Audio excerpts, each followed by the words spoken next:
And it looks like we are live. Live? I'm Richard Siegler, the Unstoppable Destroyer, and Mr. John Lennon here, who in the next game that we play with Custodians, which I am going to have to be the opponent now, Of course. is the All-Seeing Annihilator. All-Seeing Annihilator. So we're here joining you guys. This is the first members-only stream that we're doing, and this is going to be a hobby stream, hangout hobby, talk about all the things that are going on in the 40k universe, and, help you guys make it more entertaining to... do your own hobby work with us. Absolutely. Or you're probably taking a break from work, sneak a little streaming in there. Hey, I certainly did that when I was working on a desk. Don't blame anyone there. And it's even easier if you're working from home. So, what are you going to be painting today, Mr. Siegs? I've been slowly working on the more elite versions of the Necron units. Mm-hmm. So things like Lich Guard, the Praetorians, worked on the Silent King and the characters for the most part. So now it's about bringing the rest of the army up to that standard. Yeah, absolutely. So brighten up the rest of the stuff. Mark did a great job of just getting all the base coding done there and get it to the tabletop. So now I just want to bring everything up to my kind of standard for if I was going to go to a tournament. I'd like it to look like this. Look like that? Yeah. Because I think you've mentioned that Necrons probably would be your tournament army if we were traveling anytime soon. If LVO was happening, 100% I would be going. And we'd be seeing Necrons. That'd be certainly exciting. I am painting some Mortifiers. Just working on getting those up. I'm hoping to be using these on the stream sometime in the next week or two. And I've been a big old fan of the Sisters of Battle. I'm a big old fan of Mortifiers, so we're just trying to get that ready for you. Now, you aren't playing Sisters this week, but there is going to be another Sisters game on stream, another request match, this time by Lyle Dixon. Yeah. And he has requested Catan Necrons, no Silent King, versus Sisters of Battle, because he plays a lot of these online leagues, and Sisters are one of the most popular armies for him to go up against. Oh, so okay. Just wants to see, do Catan Necrons have any play into that? Oh, that's going to be super interesting. I think Nick is bringing out the Sisters there, but I don't know exactly what he had in mind. I think that's coming up in like 2 weeks or so, right? Yeah, I don't think it's this week. Yeah, it's 2 weeks from now. Got it. We don't want to have Sisters too many times, actually, even though we love them so much. I mean, I love Sisters so much. I'll play Sisters every single day. No problem. We'll see. Nick and I always have different ideas on the Sisters. I don't think he's planning to do a Mortifier heavy build, but I am getting these ready for my own creation.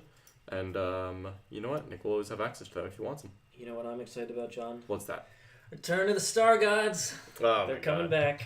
It's been a while. We haven't had the Catan on stream since they got their new rules, to my knowledge. No, we have not. So I'm excited to play them. I'm torn between running which of the three named ones.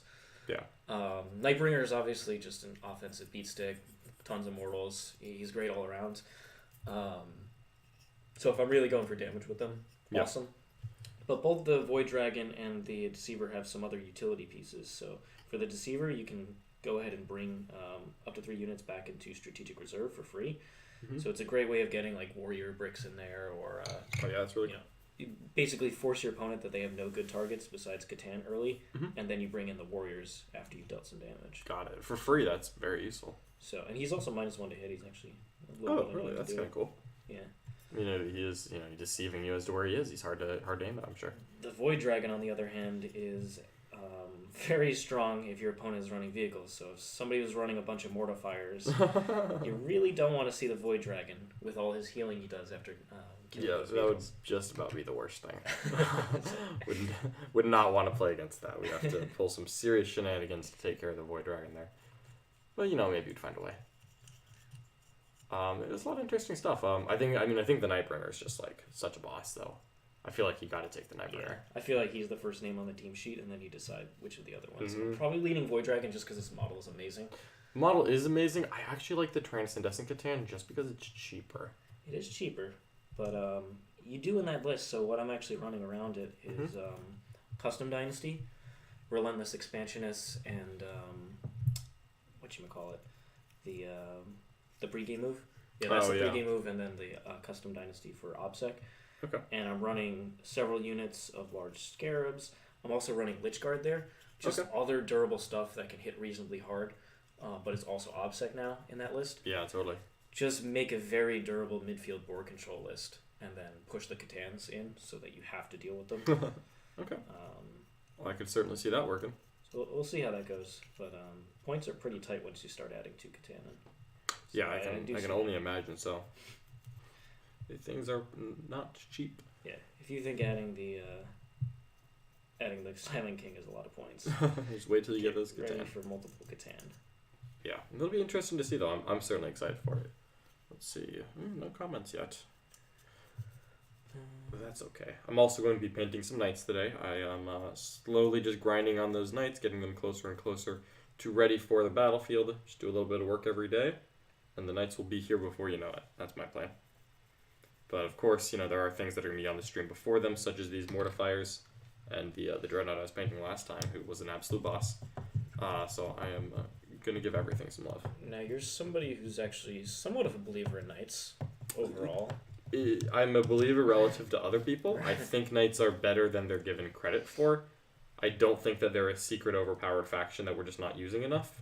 I just think that they have a lot more play than people would expect. And a lot of that play, in your mind, is coming from Forge World? Yes, definitely from Forge World. I think some of the knights, the Megara especially, the Moraxes, and then the Atropos to a slightly lesser extent, are all very powerful. The Atropos is the one I have on my paint desk right now. And then the Megara have been ordered, and they are currently in shipping. So I'm hoping that we'll get a hold of those Megara sometime soon, and we'll be able to use them for you. What do they actually do that makes them so enticing to you? So they've got a couple of different. So for like about the same points cost as a normal like Questoris Knight, where like something like a Crusader is 500 points about. It could be a little more if you kit it up, but it's about 500 points. The Megara is 480, so it's not cheap, but it's not super expensive by knight standards, and it has a 5-up invuln in close combat, which means you can rotate it to a 4-up invuln in combat, and that's massive with some of the melee armies currently in the game. Most of the top armies have some high AP in melee, so the ability now you have a relic for knights that gives you that same effect. Yep. But that's only on one model, and it's a command point, and it's the opportunity cost of another relic. Yep. So this is, you have it in build. You can have another relic on top of that. You can have it on multiple knights. Because I can have 3 big knights in the list, 2 Megaras and something else. And then all 3 of them with the relic have a 5-up invuln in combat. And again, any of them can rotate that to a 4-up invuln. So that's really strong. The Megara also innately ignores cover. All of its weapons ignore cover all the time. That's a great rule to have. That's in a great such rule a to have. terrain-dense edition. Yes. Where cover is pretty much everywhere. If anybody watched the Custodians game from yesterday, it was like everybody was just in cover. Yep, just cover saves on everyone. I was just towing people in cover, getting cover saves. It was great. So that made it that makes it a lot better. And then their weapon profiles are just very well suited for the current meta, in my opinion, where basically everything is damage 3. So they get a sweep attack in close combat with their fist. So instead of using the normal Titanic feat, you use the sweep attack with their fist, and it's strength 8 AP 2, flat damage 3. All these cool stuff. Which is really exactly where you want to be. That's exactly where I want to be right now. Yeah, 100%. Also with Death Guard coming out too. Flat 3 is going to be great. -1 damage is still just scooping up a Plague Marine. 2 failed saves kill a Terminator. And they've got flat 3 on just about everything, which is actually pretty fun. Their gun is 8 shots with Tesla, strength 7 AP 2, flat damage 3. That AP 2 becomes a little better when you start ignoring cover, by the way. Yep. It comes with a flamer, 2d6 shots, auto wounds on a 2+ against everything. It's only 12-inch range, but it's flat damage 3. What? I thought flat damage 3 flamers didn't exist anymore. Oh, you poor tile player, you. No, the damage profile on the Megara is much better than most knights. Varro's not allowed to. It also comes with like a little plasma gun that's only damage 2, but you know what? Just instead of a heavy stubber, it has a twin plasma gun. Plasma's always good. Yeah, it's just like rapid fire 2, like little plasma gun in there. So it's just got a lot of, all of its guns are very efficient. There's no like, oh yeah, this is just a heavy stubber. And instead of a heavy flamer, a flat 3 damage, 2d6 shot flamer that always wounds on 2s. It's AP dash, so you're just making your opponent take saves. But again, when you ignore cover, if a Marine opponent is just taking 3-up saves, that's kind of okay. Because you're just wounding them on 2s. It's like, alright, are you going to transhuman the flamer or all of these other things coming your way? Yeah. So I find it to be very valuable. Exactly. No, that totally makes sense. Yeah, and we're seeing a lot of this flat 3 damage in the Forge World stuff. Yeah, seriously, it's crazy. Except Tau lost theirs. Yeah, well, just that's the Tau tax right there. Like, Should have thought of that before you played a Xenos faction. Oh, you wanted to be good. Tyranids got some flat damage though. The Demon is D3 plus 3 damage in combat, as are both of the Heradules. That part's pretty nice. And we've had an Art War coach as well, Alex McDougall, who has been doing pretty well with his Tyranids in these new models, right? Yes, absolutely. And I have also, I'm working on acquiring some of the Demon Karens as well. But he's currently playing in the TTS League. I think it was an Action Invitational tournament where I think it was like 40, 50 people. I'm not sure of the exact details. I was not involved. I haven't been doing TTS much recently. But I know that he played against Innes Wilson, who is a WPC team captain of good old Team Scotland, running White Scars, an army near and dear to my heart. And Tyranids won that game by over 40 points. That is not something. Tyranids beating a good White Scar player that is interesting. Yeah, you certainly don't expect to see that every day. So you got to kind of take note, like, what the heck is happening here? Well, Demon Karens are really good. Wasn't Innes running a lot of similar stuff? Yeah, it was actually, he had the 20 Vanguard veterans and the 10 Plasma Scepters. The big difference is that he subbed out all of his troops and, like, the Blade Guard and the Company veterans, all those, like, the cheap screening units and the command points, for a Leviathan Dreadnought and a unit of Flame Aggressors. But sometimes not having screening units, sometimes that's not good. From my understanding, Alex went first and a Demon Karen did its normal... Swarmlord, I'm just going to move 40 inches real casually. Swarmlord too? Oh, yeah. Swarmlord and 2 Demon Karens. Swarmlord launched the Demon Karens into the Plasma Scepters, picked up a whole squad, turned around, ran behind a building. That kind of hurts. Because that's the main type of damage you're going to do into them early game. Yeah. Before Assault Dog. Yeah, just scooped up and then it went behind like an obscuring ruin and just like, was like, all right, great. I killed that and your turn.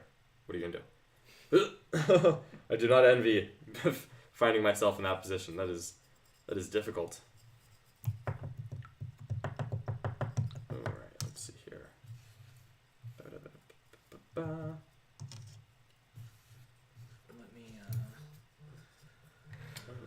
Let me double check the settings here, make sure everything's good. Yeah, absolutely. While you do that, I'm going to turn off this thing.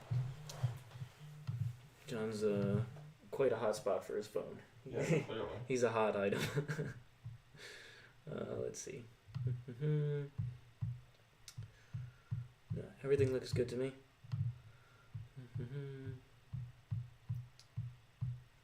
Alright. So yeah, on the other hand, I am working on 2 Chronomancers here, brightening up the red, starting with that sweet Mephiston red, and then doing Evil Sun Scarlet, which is that really bright red that you see on stream, the things like the Lich Guard. That does look so good though. So yeah, just the layering on red is just so nice. So hopefully, I'm going to also work on the Warriors and maybe some other models. But I'd like to get at least the Warriors and the Chronomancers back up to that standard. Yeah, totally. I'm going to have to break out the airbrush pretty soon to do some more details on these knights. Just trying to do a little bit of the spot detail that is a little too delicate for the airbrush. I'm not quite good enough yet to do very small things and not be worried about spilling over. These wonderful wet palettes, like, look at this. Who wouldn't use a wet palette? I really think Nick did lose the cardboard palette. Well, he hasn't painted since, so we don't actually know. But I would be willing to bet that it has disappeared and he doesn't know where to find it. He couldn't find the power cord for his TV. That's a hard thing. That's hard to swallow right there. So I don't know if he's going to be able to find that cardboard palette. That would be the death of the cardboard palette. Finally, that'd be an ignoble end. But I would rather it be by my hand though. Like I would rather it be a bet that. We had several opportunities too. Oh, I know. It would have been nice. Let's see here. What other armies are you excited about? I know you've been really liking your Necrons recently, and they've been doing quite well for you. What are there any other armies that you're like excited to play right now? I still really enjoy playing Blood Angels. Obviously, they have of course tons of great tricks. They're extremely hard hitting. I'm excited tomorrow to test them out into Nick's Sisters, which is a very good test of the Blood Angels. The Death Company unit with the hammers. I'm surprised you put that many hammers in. That's a lot. I didn't specifically. Now maybe I can tone it down, but I felt like why don't I just start there? Yeah. And go from that. And the main reason is heading into the Death Guard meta. Yeah, that's true. There's almost certainly going to be those Terminators all over the place. Just having a bunch of hammers come in. with the full rerolls from the Chapter Master, exploding 6 to hit from Unleash Rage. That's going to do quite a bit of damage, and then potentially even just the threat Doctrine. Just the threat of the pregame move though. Early game, so something like Sisters. Yeah. If they want those rhinos in a good position, they're going to be in Death Company threat range. So just forcing your opponent to actually want to go first against you, I think that is a big deal. I actually have a sneaky suspicion on those Death Guard Terminators. Now, I think we all know that they're probably going to end up, 3 wounds minus 1 damage. I think we can all expect that for Death Guard. I have a sneaky suspicion that they're going to go to 5-up Emblem. Because the Relic Terminators that Space Marines have used to have a 4-up Emblem, and they went down to a 5-up Emblem. Are they just phasing out Cataphractii? That's what I'm wondering. Because the Cataphractii Terminators have the same thing. Or like they're wearing Cataphractii armor, so they have the 4-inch move and the 4-up Emblem. The Space Marine Codex changed that from 4-inch move, 4-up Emblem, to a 5-inch move, 5-up Emblem. I don't know. Yeah, that would be a big difference. It would be a big difference, and that's where having those higher AP weapons may make a huge deal. Absolutely. So Thunderhammer's going to AP3 and Assault Doctrine. That suddenly matters a lot. Yep, that's where matter. I was going with that. Yep, that makes total sense to me, John. I am just going to post in the war room, see if any of our members want to join us. Absolutely. We are still getting used to members only, and just also highlighting that, so we're going to get better. Of course. That's the thing.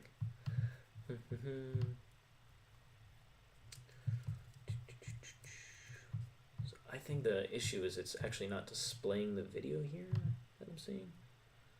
Yeah, it's not displaying the video up on even though I set it up beforehand. Interesting. So that might actually be the issue of why many people haven't joined us. Because we do have quite a few members joining over the last couple days. While you're doing that, do you know if Nick is... What was Thursday's game again? Is that the Blood Angels vs. Sisters? That's Blood Angels vs. Sisters. Need to get Nick to post his list so we can make that video. Alright, I'm going to post another notification to the members. Sure thing. But yes, Nick, I did ask him this morning. He has not had a chance to finalize that list. It's okay. But I think I'll put up a draft without it tonight. It's going to be probably pretty standard Sisters fare, honestly. My question is, will he use the Retributors? Will he use the Retributors? I think so. He's been talking them up. We've had one of our friends... I've been talking them up. He keeps talking them down. But he's been talking Jack Harpster into running them. Yeah. I've been talking to him up a lot harder than that. Nick's a bit of a downer sometimes. Like, oh, they don't do anything. But I explained to Jack why you do different things so that it does things. Yeah. Such as take a simulacrum. It's a huge deal for those Retributors. I mean, you really need the redundancy with the Miracle Dice to get the most out of them. You know. So, if you want to just walk through the combos there, because you can get, 3 Miracle Dice? Yeah, 100%. Used on them? I really like taking a simulacrum on my Retributor squads, just so that each unit can use an extra Miracle Dice per phase. And, that can just make such a difference sometimes, where, not only like in the psychic phase, like where you can just make multiple denies on Miracle Dices. The big one really is going to be in the shooting phase, where normally you use 1 Miracle Dice in the shooting phase. But if you have the Triumph, 1 unit nearby can use another Miracle Dice. You're at 2. Now each Simulacrum is an extra Miracle Dice for only 5 points. So 15 points total, you go from using 2 Miracle Dice on, 3 Retributor units, using 5 Miracle Dice. That's a big swing right there, Either setting the damage or just getting more wound rolls in. It's huge. And that's the thing with, weapons that have a lower rate of fire, is just, if you can get that extra type of redundancy there, Exactly. You're going in and you're pretty confident, especially if you have 2 units. You're like, all right, whatever it is, it's getting picked up. Yeah, that's exactly. Even if there are any swings in the, even if they roll above average. Yeah, just trying to remove the swings where, if you make someone take 3-up invulns, well, they may just make all 3. So, go ahead and make them take 6. Make them take 8. Just keep piling it on. Let's see what that means. I'm a big fan of redundancy to get my point across. Huh. It's not giving me a link that I can share, which is interesting. Bizarre. Usually the members' videos, I've seen it on the other channels. They show up normally. May have to play around. Since I assume no one's watching at the moment, do you think it's worth just opening it up for today, or No, because it's going to be uploaded for members to hang out and watch at any time. So still fine. It's just if we want to get some extra live viewers, I'm going to figure this out right now.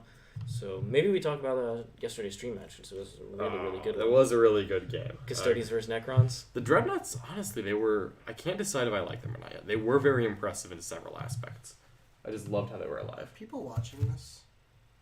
That's what we're working on right now. Are you live? Yeah, we are live. Oh, okay. And it's working. It's just, it's not appearing on here. So I don't know what the issue is. I checked all the settings, and everything looks fine from here. Okay. But We don't really have people watching. Well, we don't have many members to watch. So. no, we have like 40 plus members now. Do we really? Yeah, over the last That's couple awesome. days. Yeah. Great. And obviously they can always come back and rewatch it, and that's a big part of this because people have things to do. Mm-hmm. But John was talking about his dreadnoughts in the Custodians game. Yeah. Telemon, 2 Galatas dreads. There's Gundam in the chat. How's it going, Gundam? We're just about to talk about that matchup. Oof, Chapter Master John. Your words are kind, and I appreciate them. There's also ice cream to be resolved from that stream game. There is ice cream to be resolved. Well, I'm not getting it, apparently. No, you are. Gundam got... Oh, that's right. No, Gundam Gundam got cheese curds. No, somebody else got cheese. Someone else got me? Yeah. Oh, okay, alright. Gundam got... Ice cream and cheese curds. I'm gonna have a good day today, folks. The ice cream is for us. Oh, Cheese curds are for you. Alright, I'll take the cheese curds. Love cheese curds. But yeah, Gundam, I'm not sure what the issue is. For whatever reason, the members video isn't appearing under videos, so I can't give a normal link for it.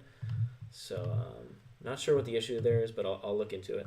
Mm-hmm. Well, We'll apparently get that they fixed for check next that out. So yeah, I really liked the Telemon, honestly. The Telemon was just great. I kind of wanted to do something perhaps stupid, such as 3 Telemon.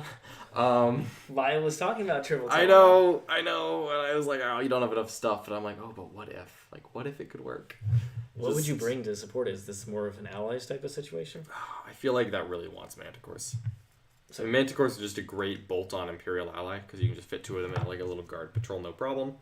So like I like that idea, but then you kind of miss out on the awesome Custodians troops.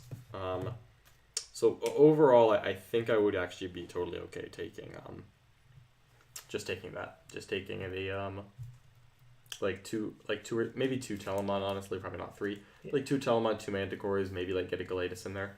Yeah, because they don't require any support whatsoever. No, they run absolute forward. tanks. You can use a stratagem on them every once in a while, but like they do pretty well by themselves. Yeah.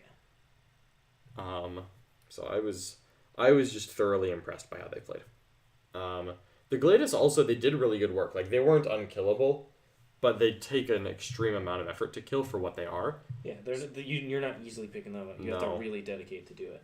Yeah, and the amount of 2 damage weaponry in the meta right now, which again, we're kind of expecting Death Guard to shake things up, but right now not everyone has made that switch yet. So they were doing well at just taking all the 1 and 2 damage stuff. And even when they were getting hit by 3 damage, it wasn't as bad as it could have been.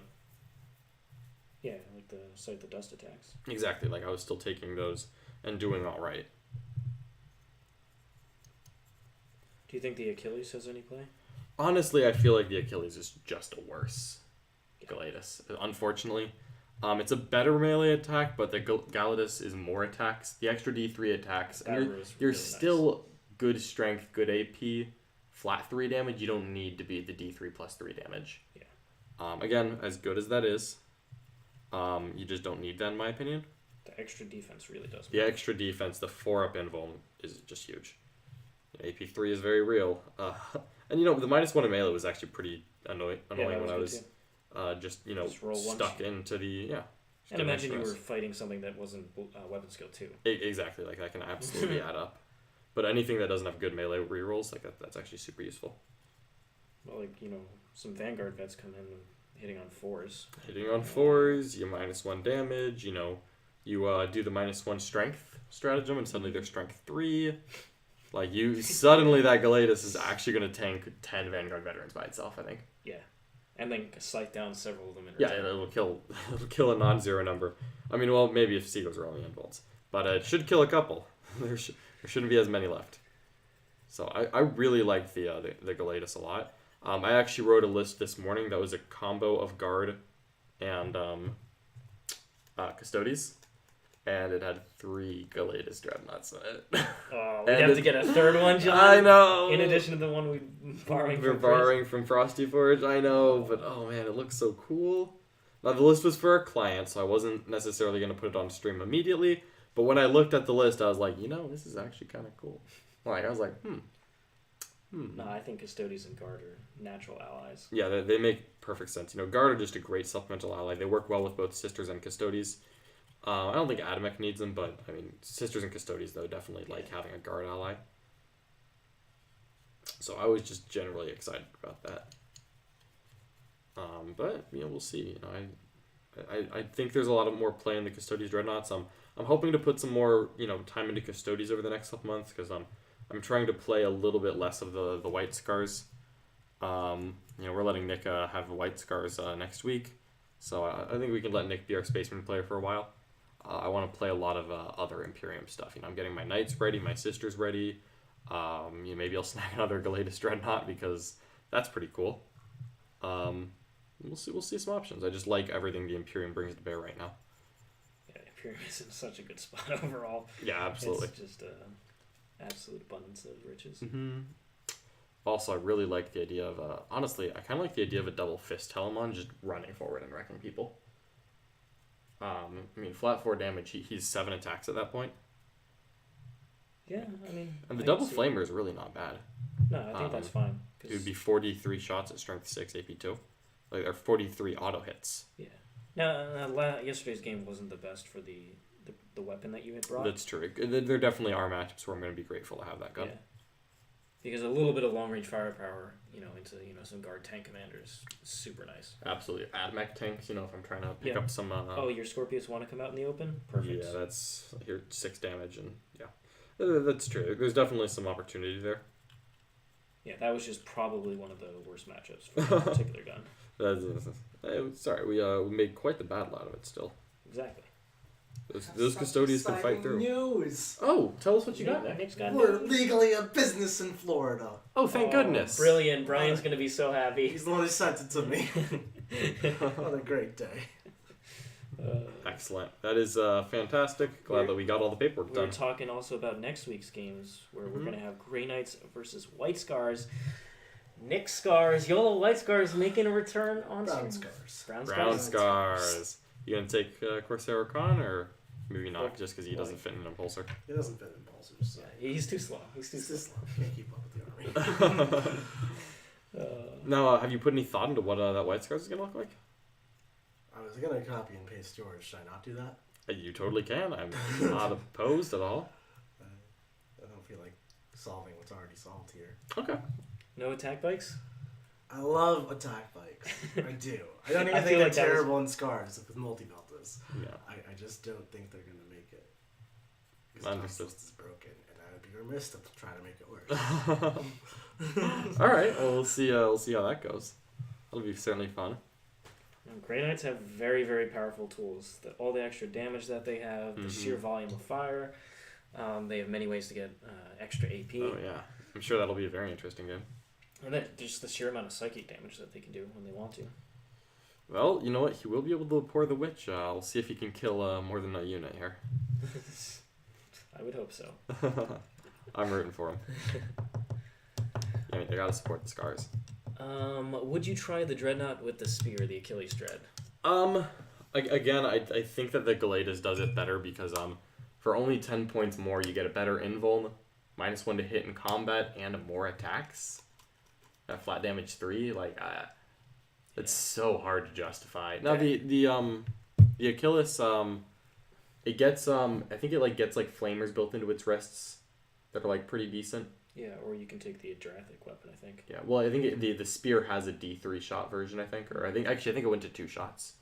But it basically has 2 las cannon shots. The shooting is better, but I kind of liked the flamer. Just 2d6 auto hits were really nice. I think versus the D3s on the Achilles. So the Achilles shoots a little better, but I just think those durability buffs are too good. Because what I like about the Dreadnoughts is that I'm not investing stratagems into their survival. No. That's what I CP appreciated the most. Yep. Just because sometimes you run out of command points. That was something I had noticed in the past with Custodians. I want to say struggled with it because I was able to overcome it a couple times, but definitely was present. Yeah, I actually played the Achilles one time, and the defense just wasn't there. And now that the Galladus is much better, it's hard to justify taking it. Absolutely. Maybe we just need to buy a shield and strap it to the Galladus, or to your Achilles. That's where we get a Galladus from. Honestly, could do that. That actually is probably the best thing we can do. We can find a giant shield somewhere. I'm sure like Shapeways or someone just sells a nice big storm shield. That'll be kind of cool. Shaking yellow paint, getting them all pretty. Everland Sunset. Everland Sunset and Flash Kits Yellow. Can do a little bit of a mix. Flash Kits. Speaking of orcs, we're gonna also have orcs next week.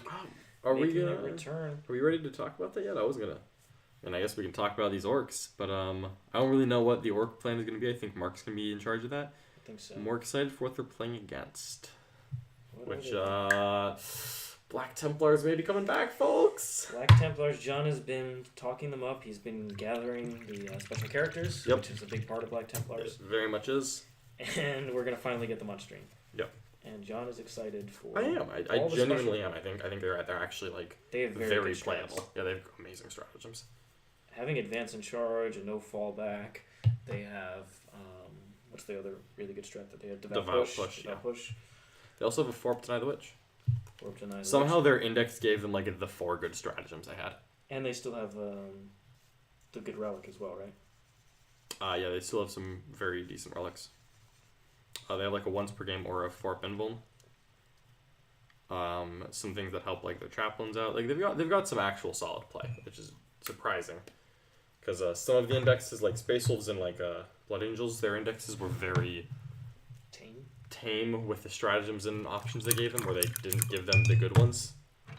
So like they just removed all of the terrible stratagems Black Templars never used. Yeah. And then they just took like the 4 good ones that you ever used and just put those in. I'm like, oh. They were like, okay, Black Templars need something. They did. To be fair, Black Templars absolutely did need something.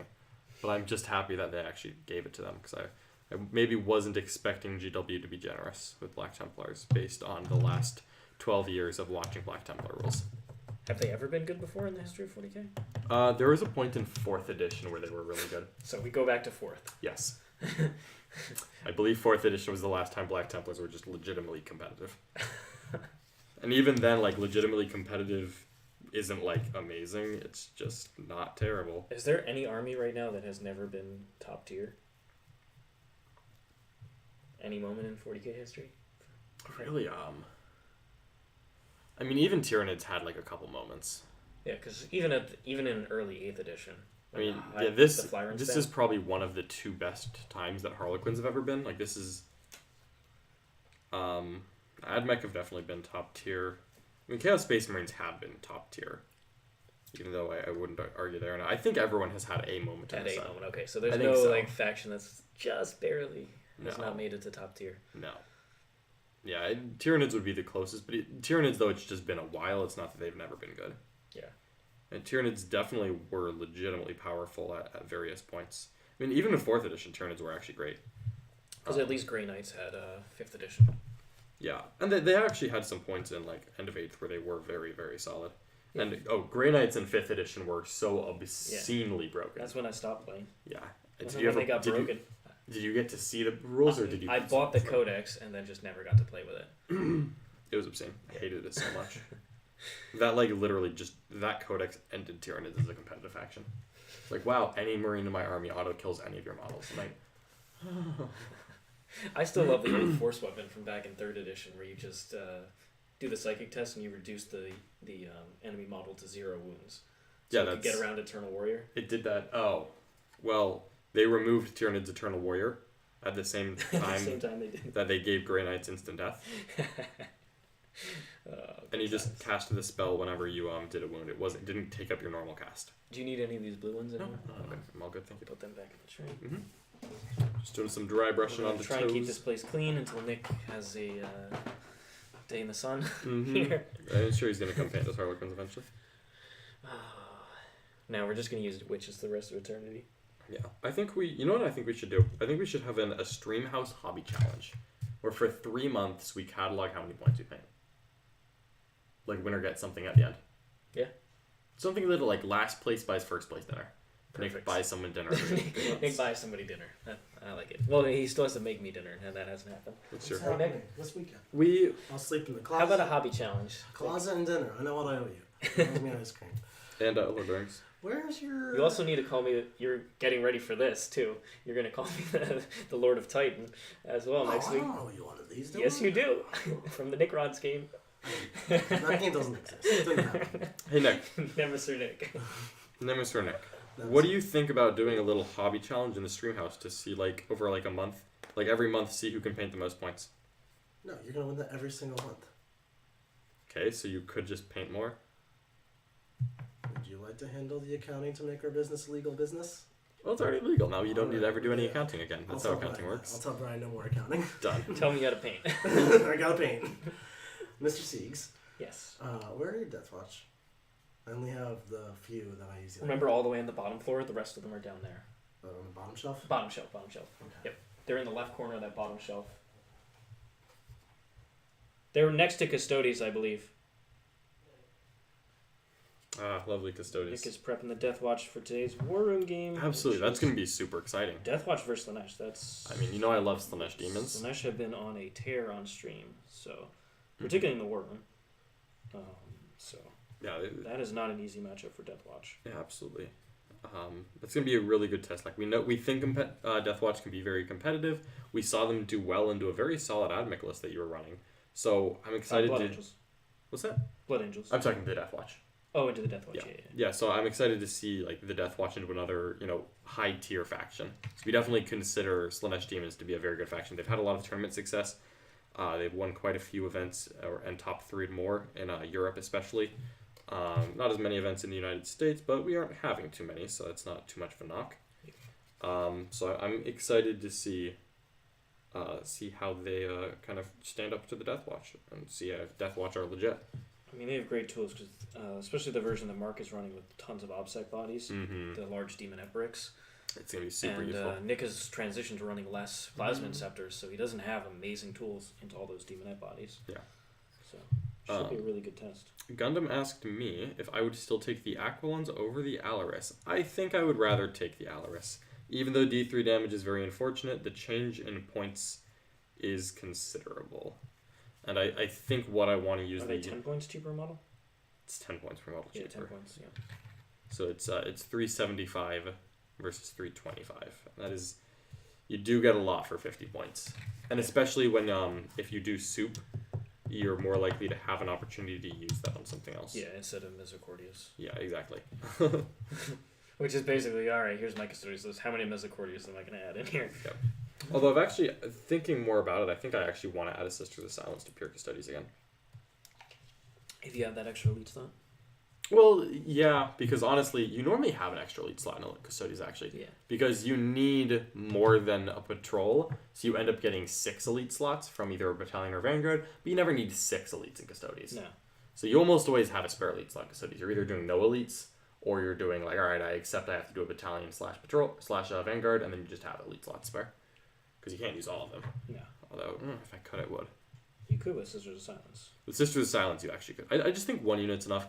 It was just, there were situations like yesterday where like I left a full Custodians Guard squad out of line of sight on an objective. Yep. And they did a great job. But like...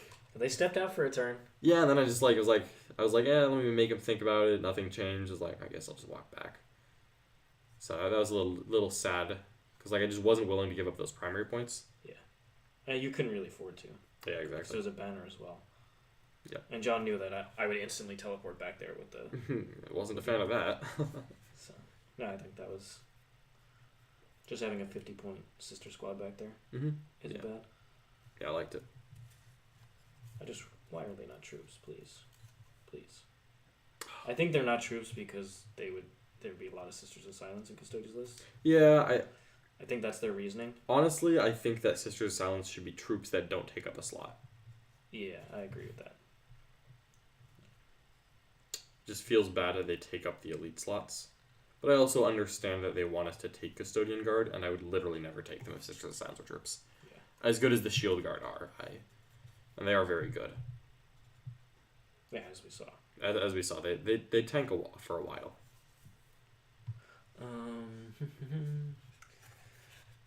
Save me from work and politics. We're here for it. We are your distraction from reality for the day.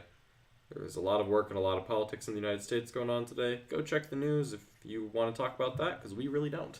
That is for better experts than us. But we are experts on knights and Necrons, and also these sisters. John is an expert on knights. You've heard it here first. He's gonna show Absolutely. off that I'm gonna win a game with pure knights on our stream. I'm not saying I'm gonna do it on my first try, but I'm going to do it. This is like a Vindicare type of bet. Hey, the Vindicare killed the model. Killed the Grab Marine. He killed an Eradicator and a Devastator in the same turn. The first 15 turns of his existence were 0 damage, but then he killed 2 models on the last turn, and I haven't played him since. Remember all the CP you spent on him? I had to do it. I had to do it. I didn't have a choice in the matter. It's not my fault. Most useless model, Art of War 2020. Absolute, 100%. Easily. You just sunk like 10 CP into him over several games. I think so, honestly. It was just atrocious. Like Especially the Tau game. It was like... Well, I mean, I was just... I mean, you could have legitimately killed that Riptide. Yeah. And it just didn't happen. Yeah, like there was actual things going on there. Yeah. It's like, alright, D3 mortal wounds to Riptide. Ooh, he can't use a shield run on this. This could kill the 1 wound Riptide. No. 1 into a 1. That's just classic though. That's like Trajan's Misericordia, Makari into Abaddon. It was the Chronomancers for a while, but they stepped up that last game. That was so annoying. The one guy just picking off the Vexilla. Yeah, that was... He's just like, real pain. It was absolutely rude. Now they're not going to do anything for the next, like 5 games. Mm-hmm. So. Yeah, probably it's not. all cyclical. No kidding. Oh, almost there though.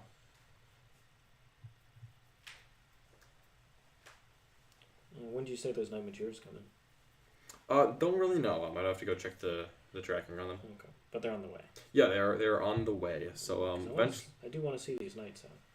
I would love to get them on the table. I think they're very interesting. Nick is going to be playing against them. No. Why don't I have to be the... Hey, you're not playing the Black Templars, okay? Yeah, even though that was playing against the Black even Templars. though that was like our bet for a while. Siegs has been playing Black Templars for a year. You've been playing Black Templars for a year. Mark's been working on Black Templars. There's no actual Black Templars. They're just mythical.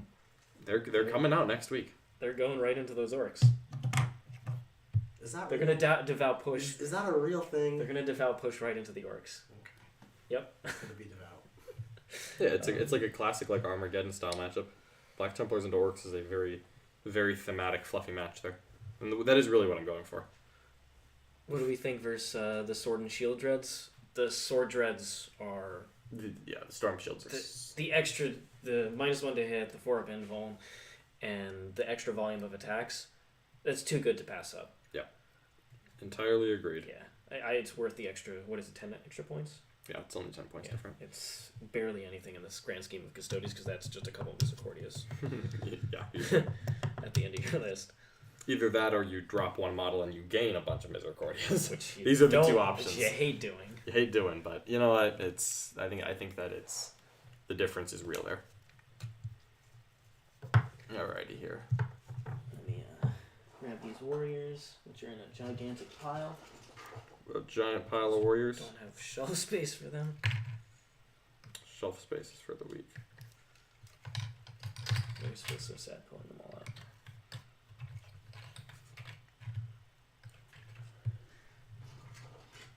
But like you see it every game, the warriors are just the workhorse of the army. I had to ignore them. You had to because it would have just been worse. Yeah, it really would have been. It's just the absolutely frustrating part. Like That's I was the just thing you get from intentionally not shooting. Yeah. After that anime game, I'm like, all right, he is not getting me on some stupid little crap like this. I am not letting 11 warriors get back up and get right into the middle of my army. Yeah, it was frustrating, but like I was like, all right, we're not doing this. Not playing with it. Not in the mood today, Mr. Siegs. No, that I think was just superbly well done. Yeah. Based on experience. Yeah, Necrons are definitely an army that having experience playing against them is very important. 'Cause I mean, even then, I had experience. I just if you don't see a specific trick ever, It's the combos. The combos. You can get caught off by a new combo that you hadn't seen coming. Well, if you had killed a couple more warriors from that middle squad, I could have actually blocked off the Aklons. Yeah, once that started happening, I was You were immediately like, oh, okay, no. I didn't, that wasn't a plan going in, but then I realized it, and I was like, alright, maybe I can make this work now. You had to kill like 5 models. I had to get back 5 models, and I could have blocked it off. That would have been a real pain. Then I just would have tried to murder the warriors, which, you know what, would have had its own merits, since that Terminator squad ended up getting wrecked anyway. Yeah, in hindsight. But if they had tied up the Lich Guard for a turn instead of dying horribly to the Silent King, that would have got wrecked by the Lich Guard if they tagged them. Absolutely. Maybe. It's not unlikely. Because I spend the 2 CP. Are they AP2 inherently? They're AP3. Oh, I thought they were AP2 plus 1 with Novak. No, they're AP3 plus... Yeah, no, screw that. Never mind. Yeah. Nope. I have no interest in that. Let's see. How competitive are Chaos Knights? Ooh, man. I am much less of an expert on Chaos Knights, but objectively, they've got some really cool stuff. They have some very powerful rules. So I played against them. There's a while where tournaments last season I just played Chaos Knights with your every single time. Now haven't played them recently. However, some of my clients have some of my coaching clients, and what those players have been doing is running it in the house where you can get extra toughness. So they've been making the Knights T9, which is really annoying for Marine lists, especially because 100%.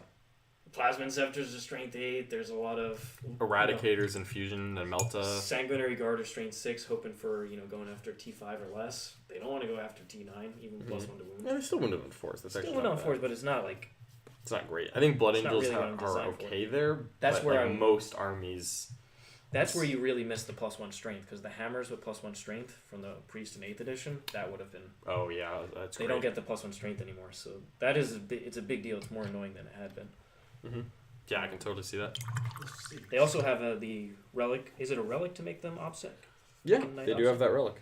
Right, Nick? What? Chaos Knights have a relic to make a Knight OBSEC? And count as 10 models? Yeah. You should always ask which one it is. Don't ever not ask. It's the one you aren't move blocking. It's the one you're not move blocking. That's the answer. Why is this one in the center of the table?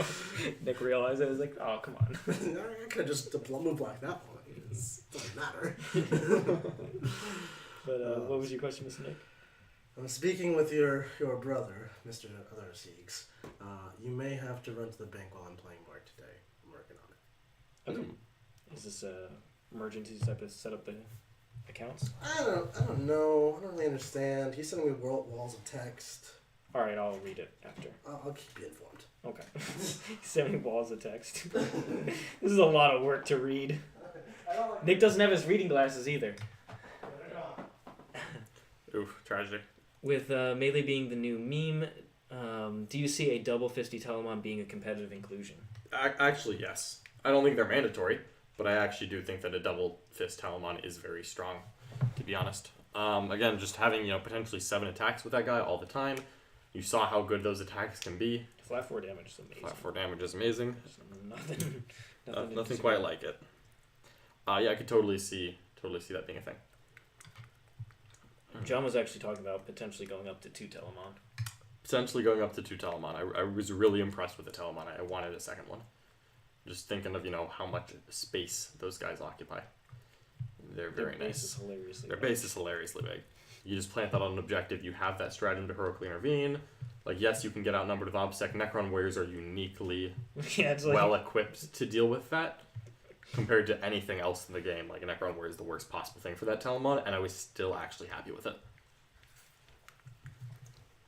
But it was like you were saying earlier that just guaranteed engage on all front points. Yeah, exactly. One moved it model into a quarter. He was going to be there, and he was there for 5 turns. Yep, I love that. Just guaranteed points. Yep, I think turn 1 I advanced him forward. He didn't clear the line, but he got onto the objective. Turn 2 he got over the line and just was in that quarter until the game ended. And he was a while we stand, and having 2 Telemons and Trajan as while we stand lets you be a lot more free with that Bike Captain. Yeah. Which is a big deal because that is a big deal. Bike Captain Unfortunately, dying and being one of my Wallaby stands made me But sad. you are using Unstoppable Destroyer. Like, that's not something you take and Yeah, don't end up using it. Exactly. That one's always useful. You saw, the plays I used Unstoppable Destroyer to just straight up deny Siegler 6 points.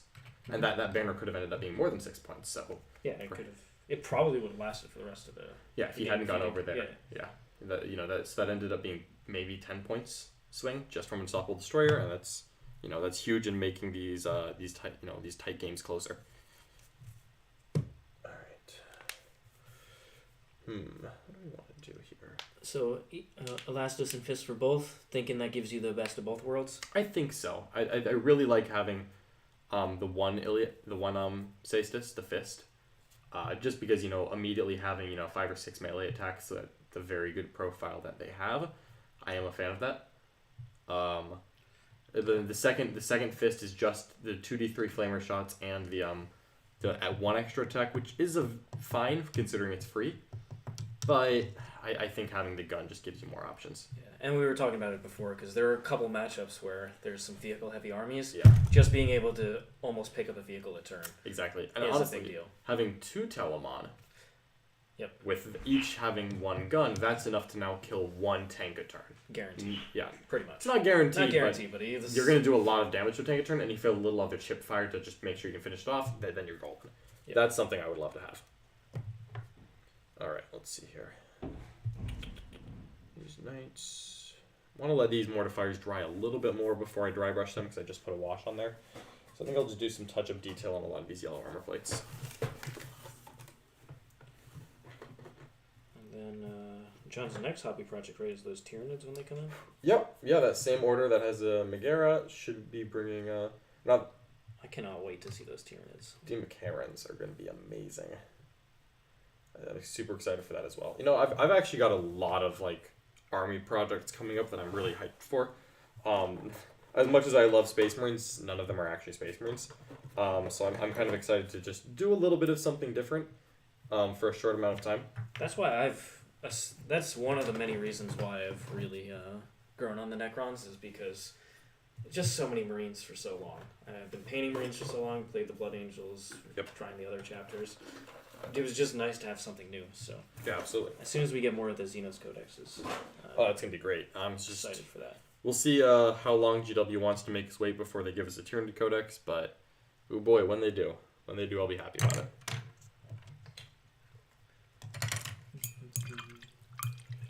Let's see here. Wonder what's going to be next after Dark Angels. I mean, I guess, it'll probably depend. It'll probably be something tied into this campaign they're talking about. What were the campaign factions? It was Death Guard, Drukari, Knights, Admech, Sisters. I don't know. Oh, maybe it was. I think it was Knights and Admech, not Sisters and Admech. Okay. I feel like I remember it was Knights. 2 Imperium. Yeah, it was definitely 2 Imperium factions. I'm pretty sure it was Knights because it's like a Forge world being invaded. Maybe Knights or Admech. Knights or Admech would be cool. I mean, Admech feels more likely because we know they have that new model coming. Yeah. We don't know what it is, but there's at least one model coming for Admech. Which I hope is a lieutenant type of model. I hope is not. Hope is not. I hope it's a +1 attack aura for my priests. You would want full rerolls to wound and +1 attack on a 45-point character who's an HQ slot. That's what you would want. And you would be like, yeah, this is totally fair. New Daedalosus. Yeah, Daedalus is a character with +1 attack and he works on every Forge world. Yeah, I'd take that. Yep. That's what Richard wants. I'm sure he's just a generic character. He looks like he's like a I think he's Skitari. Yeah, I think he's a Skitari Alpha. So maybe they'll be doing more with the Skitari keyword. Oh, they already have a decent amount going on there. Yeah, think of the Iron Striders and that type of stuff. Mm-hmm. So, I don't know. But having, Admech doesn't really need another cheap HQ. They have cheap HQs. It's gonna. What does the Ranger Alpha do? Yep. For the army, that's what's gonna matter. That is definitely the question. I don't actually have. I think everything else I have to do on these knights is just touch up the plates with the airbrush, and then I'll glue them on. So, looking like done? I think all of the actual brushwork, yes. So, what's next is we're going to get the free hand of Horus standing above Sanguinius on the battle barge. I'm not. Come on, John, show it off. No.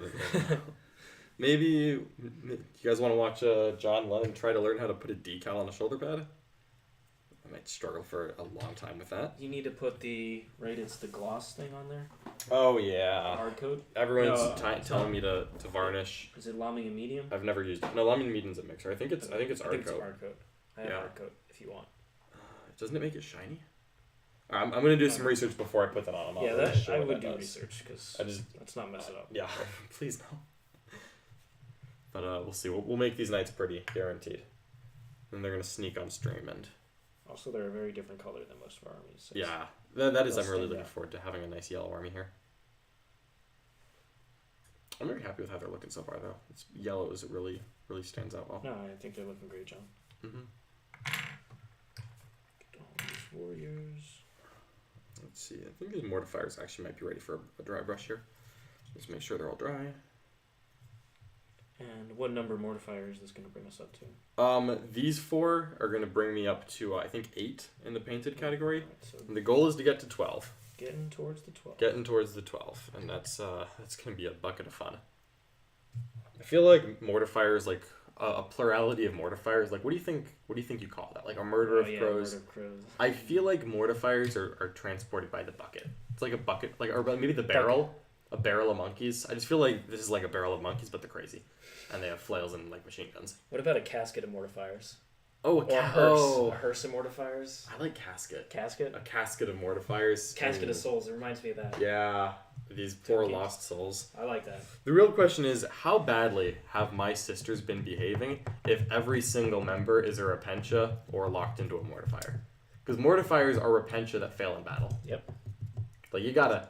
Well, they're sisters that have failed in battle. And then the Anchorite is a mortifier that has failed in battle. So, like... John's sisters have been misbehaving. They're extremely naughty, is clearly, for how many of them are getting punished and, serving penance to the Emperor. Like, they did something wrong.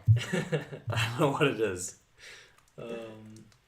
How's it going, TK Penny? TK This is Penny! the super secret hobby session, apparently. Mm-hmm. Yeah, we are doing Wednesdays for members only, so obviously you can catch it live or otherwise restream it later. Catch up on all the cool art board chat and just our thoughts on most of the games that are happening. And mortifiers. TK Penny is the reason why I have all of these darn mortifiers. I solely blame him for this and my struggles. So thank you, TK Penny. I dedicate these in your honor. Painting up my penitent engines. What is John? What's your the overall win rate of White Scars? Are we talking? So here's the question: Is They it haven't specified tournament 9th edition Codex or 9th edition with the 8th edition Codex? I think let's just do 9th, the pure 9th. So 9th edition Codex? Yeah, just 9th. It's 100%. Yeah, that's why. Because it's easy. Yeah, that's easy. That is much easier to count. 100%. That is tournament practice. That is all games. Gotta love those. Silly White Scars. Oh yeah, nice silver dry brush. Does wonders here. This Army Painter dry brush has just been so good. Here's Tim saying, Repentia failed or a penitent sister. Mortifier equals a Repentia that ran away. And then Anchorite is a Repentia that betrayed her sisters. Oh, dang. Betrayed the sister? Betrayed them. You done goofed. How do you betray your fellow sisters? To be clear, like, Imperium definitions of betraying your sisters. It could be imaginary? It could be anything. Like, they're all sitting at the cafeteria, and, like, one girl's like, man, this cafeteria food tastes like Nurgle's butt. Boom! Slam them into the Anchorite. Betrayed your sister, insulted the Orda Cafeterias who cooked them. Done. Betrayed the sisterhood, you're toast. You know, you never really know what a crime is in the sisterhood, but you never know how serious it's going to be. The sisterhood definitely seems like they police thought crimes. Yeah. So real or imagined. Yeah, real or imagined crimes. We'll you know what though? We'll let the preachers determine that one. Well, we know you can't use miracle dice. Nope, you sure cannot. Or stand back up. But they, oh, man, that was an amazing sequence. Absolutely perfect. But you know what? These mortifiers do have the sororitas keyword, so they get to do a lot of other fun things, such as deny the witch on a 4+, and reroll wounds against psychers, and advance in charge, and fall back in charge. Isn't this fun? This is good. Yeah, that keyword really makes the difference between a Mortifier and a Penitent. I wonder when Sisters are going to come in the Codex lineup. I feel like it would be late, but you never know. Would hope so, but also, like, I think GW really wants them to be, like, one of the flagship armies. Like, you saw, like, Space Marines, Necrons, and Sisters were, like, in that trailer. Yep. So, I don't think Sisters are going to be immediately, but also I wouldn't be surprised if they're perhaps sooner than we expect, like, in the next year or year and a half. I feel like they nailed the original Codex. It was so good. I would hope that if they redo the Codex, it's not a drastic change. Yeah. Just put the core keyword wherever you want it. You know, give us custom traits and leave it alone. Like, seriously, just give us core and custom traits and don't touch anything else, please. If they change Miracle Ice, I would literally cry. Because Acts of Faith had like 4 different, like, completely separate rules. Yeah. I remember the beginning of the 8th edition, Acts of Faith would let you like pre-game move on a 2+. Yep. So Celestine was just zipping up the table. I feel like they found a good balance. A unique mechanic that's powerful, valuable, and you can build an army around. Yeah. I think that this is by far the best edition of Miracle Ice and Sisters Rules. And I think people agree, so I'm hoping that GW sees and understands that and keeps the mechanic intact. Because this was honestly, like, the Sisters Codex is one of the best books I think they've written. Just both in internal and external power. Sisters don't feel dominant. Like, they feel very strong, but they never feel like I'm like, what the heck? Like, you know, like, how did GW let this in the game? Yeah. Like, at least that's never the impression I get when I play with and against them. Yeah, I think they're very high skill cap while being powerful. That's what you want. You'd love to see every army, you know, hit that kind of balance. Although I don't know if they'll ever make Knights into a pure high skill cap army. It's tough, but well, they have now, actually. Yeah. Just not an end the way anyone wants. Let's see. Check out my work in progress Custodes cabinet. I just posted it on the War Room on Facebook. We will absolutely do so. I'll pull that up. I do love Custodes. Real quick. But yeah, John and I are both big fans of like their models, especially the Forge World ones. They're just absolutely gorgeous. As soon as Custodes went on pre-order in 8th edition, I immediately bought all of it. You saw how many bikes I bought. Oh yeah. I was like, this is the coolest thing. Yeah, Custodes are just one of those armies that have just great background. And the models were insane. There's just no reason not to love it. What is that Magnus up top? Get Magnus out of there. Oh, 2 Telemons, 0 Magnus. That's what it should be. Looking good though, Gundam. Looking good. Whole shelf of bikes. Look at all those Terminators. Oh, you got Wardens in there. Wardens, mana culture right here. God, I want to take Wardens so bad. I mean, with 6 of Feeling Pain, maybe I should. If Wardens could take Storm Shields, all aboard. Yeah. Just feel like I'd rather take Guard. Which is just unfortunate. Yeah. I don't think they gave the Wardens enough of a niche to be worthwhile. Yeah, they need something else. One extra thing. Yeah, right now they do literally nothing. Yeah, poor Wardens. Do they even have like a unique stratagem? I believe they do. Yeah. Oh no, they get like a deny the witch. Yeah. And then they can get axes, but axes just aren't that much better than spears. Yeah. I kind of actually prefer spears. Yeah, there's something with the deny the witch is better. Yeah. Which once again, I think it's a 4-up deny the witch within 24 inches, but it's like it's not enough. No, it's it's just not. take that unit. Yeah, exactly. I think maybe it'd be cool if they had some rules about targeting psychers. Like Wardens can always like reroll wound rolls against psychers. And then they have a strat. And then they have like a strat to like target psyker. Yeah, like that would provide something unique. Because like it feels like that's like what their background is supposed to be, but it's really unclear like what the unit's actually trying to do. Yeah.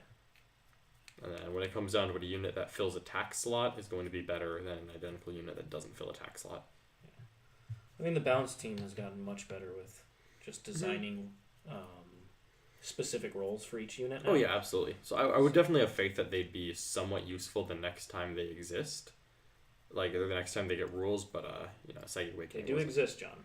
Do they like? Theoretically, you can tell me that they have models, but like, come on, it's like, all right, your Vexla has a robe. That's cool. That's what the Warden box is for, giving your Vexla a robe. I got 5 of them. Bless you. That is more than enough. Yeah. Certainly is. I still can't believe Magnus is up there. That's a little insulting. Letting us down there. He did so much wrong. Like, how could he be there? What do Knights need in their Codex to at least be playable? They need a pure knight bonus, because I want the army to be viable pure, even though I'm totally fine with soup. That gives them OBSEC. Yeah. I think knights need a 6-inch heroic intervention stratagem, and I think they need an OBSEC.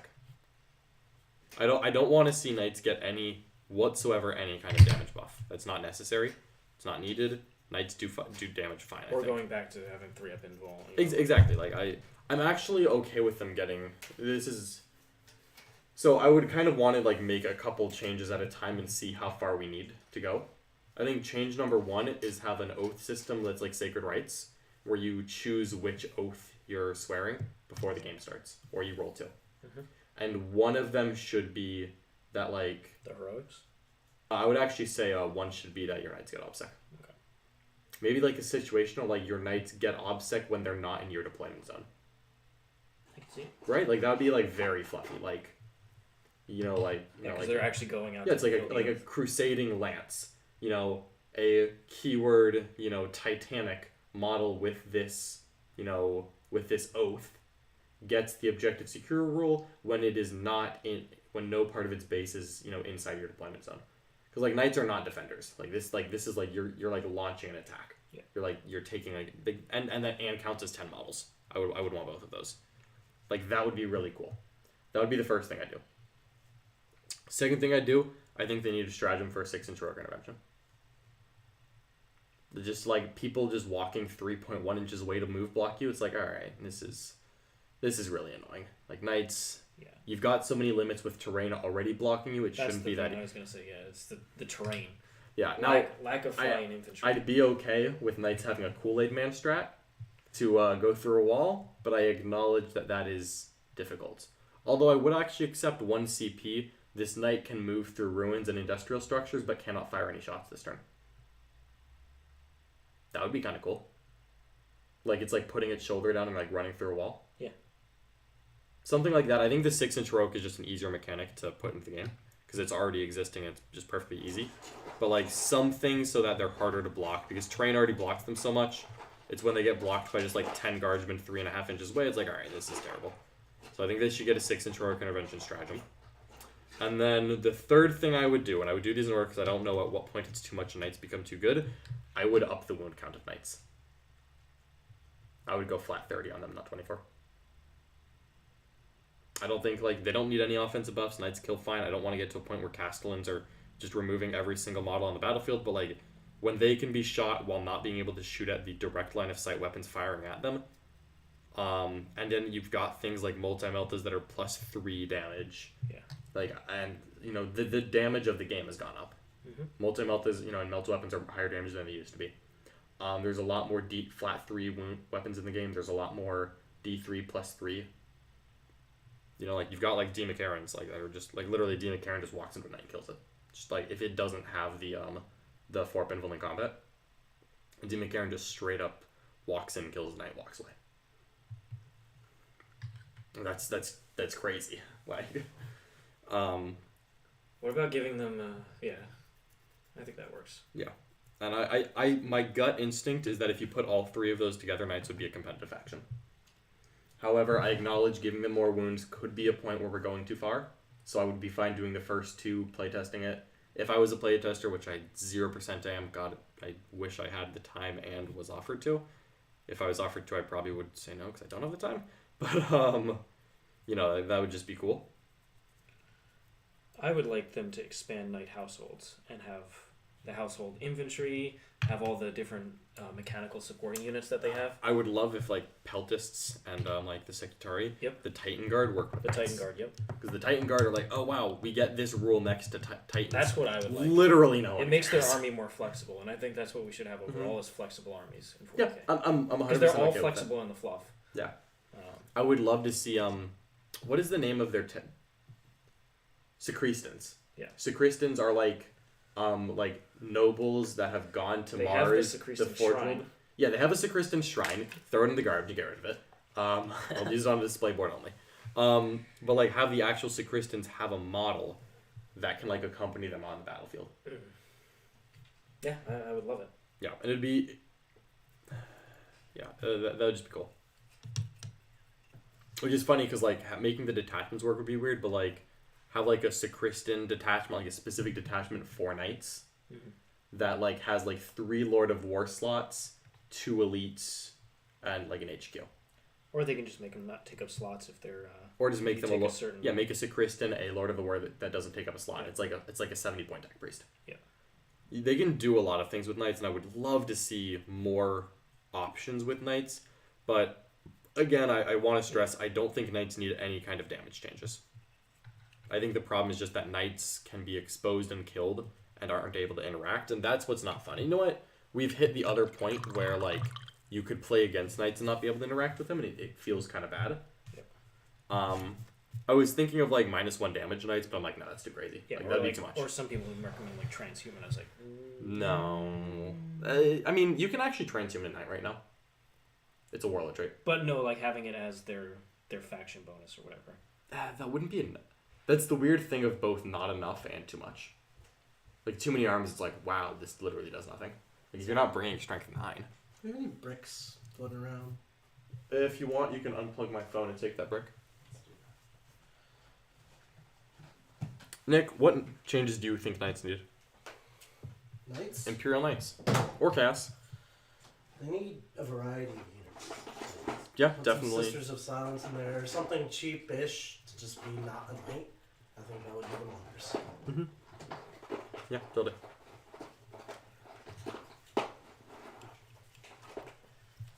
Let's see. How about everyone has to buy the one who dethrones John's White Scar's first ice cream / dinner? We've actually been running that bet for the last 5 months. I mean, we can just retroactively put it in. Because no one can do it. I was a point away. That was a good game. Yeah, it was a great game. We have amazing games, John. We usually do. I mean, all games should just be Richard versus John, 100%. We give the people what they want. Hey, that's what happens. You get some nice tight battles there. I'm excited to think the next Warham stream is actually going to be me versus you, so that'd be a great thing to check out. Have we finalized that one? I think we have. I think these Mortifiers are going to be involved in it. Right? No, my side. Oh, if you want to do AdMech, you can. I think that was what we had talked about, but what was the other thing? I remember we had talked something else before AdMech. I think Necrons is always in conversation, but we've been doing them a lot, so we decided not to do it. Okay. It literally any army you want to play. Okay, so let's do the AdMech then, because yeah, we don't know when we'll get an update for AdMech anyway. Exactly. Probably not till that campaign book, which is at least. Yeah, who knows when that's going. Really. Maybe it's sooner than later. GW likes to just drop random campaigns on us sometimes. I mean, maybe they'll do a double week where we get a Codex plus the campaign. I'd be down for that. I want something to entertain me during the Death Guard month that I just have no interest in. Death Guard. Death Guard I'm month. so excited for Death Guard. Death Guard and Dark Eldar. It's like a month for me. Well, I don't think they're going to be the same month. 2 months for me. 2 months for Nick. Another birthday month. Birthday months. Nick's been on a birthday month for a long time. Birthday month's over. Dark Eldar is almost here, though. Or Death Guard. Yep. You're probably getting them back to back. Beautiful. More stuff to paint. Deciding if I buy another glass shelf display for my Xenos armies or if I stick Magnus in a plastic container in the closet. The closet. Closet for Magnus. Find room for Nick in there as well. Yeah, absolutely. I mean, he doesn't take up much space. It's okay. This is large and heavy. What is I that? don't know. You ordered furniture? I did order furniture. Could be that. Well, I'm excited to find out. Folks, we may be getting some updates to the stream house, which we've been updating a lot, but more updates is more better. AdMech versus Custodian. It's going to be AdMech versus Sisters, I think. Sisters and Guard. I'm Sisters running my Imperium Zoop. Okay. Although I am down to do a rematch of that Custodians and AdMech game. Custodians? Oh, yeah. Yeah, we did that from the RTT a while back, and I gave a good showing, but again, the Custodians came up like 4 or 5 points short. The thing is, both armies have changed significantly. They absolutely have. Those Forge World rules were big. The drills, what we're both using has changed a lot. I think it could be very interesting.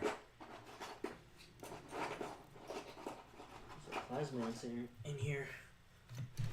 What's that? There's a Plasmancer down here. Plasmancer. Yeah.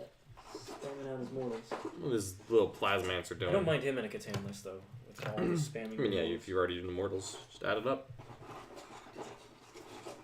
I just wish the Psychomancer was better. Why is it at the end of morale or whatever?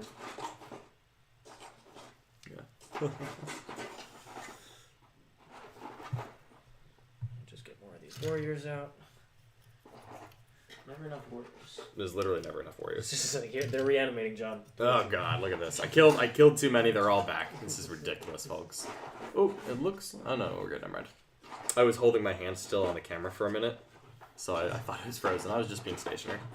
We are good. Alright, almost done dry brushing these mortifiers, which is excellent news for the John.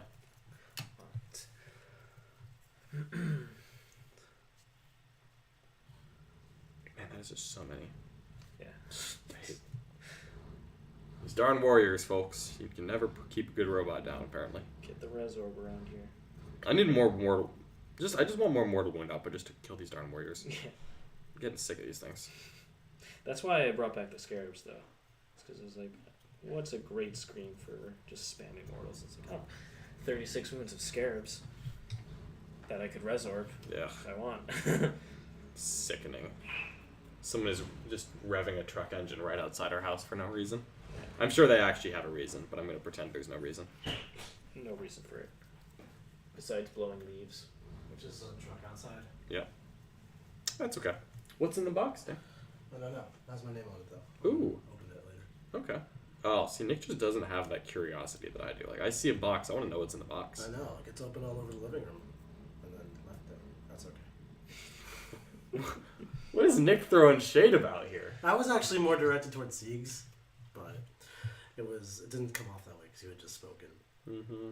It's very, very rude. I'm painting mortifiers, Nick. Oh, that's exciting. Let's hear about the sisters list for tomorrow.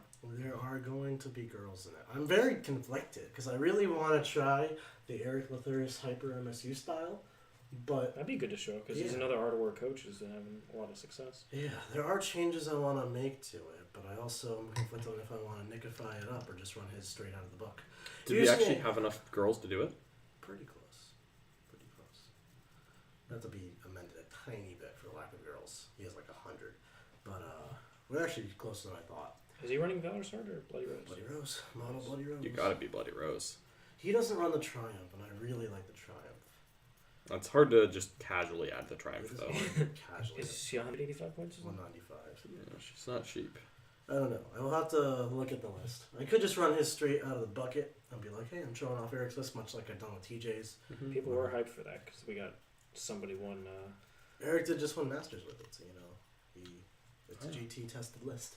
So I may just try it out myself and see how the success rate goes. Okay. Or I may nickify. It'll be very interesting either way. I'm looking forward to watching that one. I will ponder.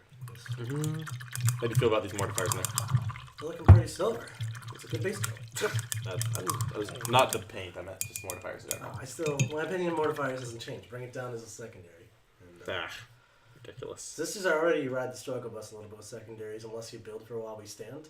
So the Mortifier build struggles to build for a while we stand. What? Why always stand our manticores? You're playing not sisters. Totally playing sisters. Do sisters have manticores in the room? When they're allied in. Mortifiers and manticores. When your faction keyword is Imperial, I see. Mm-hmm. Yeah, it works pretty well. What's my second favorite army to play right now? Probably Blood Angels, honestly. I think Not the Grey Knights? I don't get as many games because Nick doesn't want to play against my Yes, Grey only Knights. Nick can play against the Grey Knights. Well, that is the rule. That's the rule. That's the rule. It was written. Yeah, it was actually in their Psychic Awakening. Yep. Oh, I missed that. It's right in the fine print. Mike Grant put it in there. I'm calm. Get Mike Grant. Right next to those plasma. And I really do enjoy playing the Grey Knights, but I don't get to play them as often as Blood Angels. Yeah. Well, I'm excited to see you show them off soon.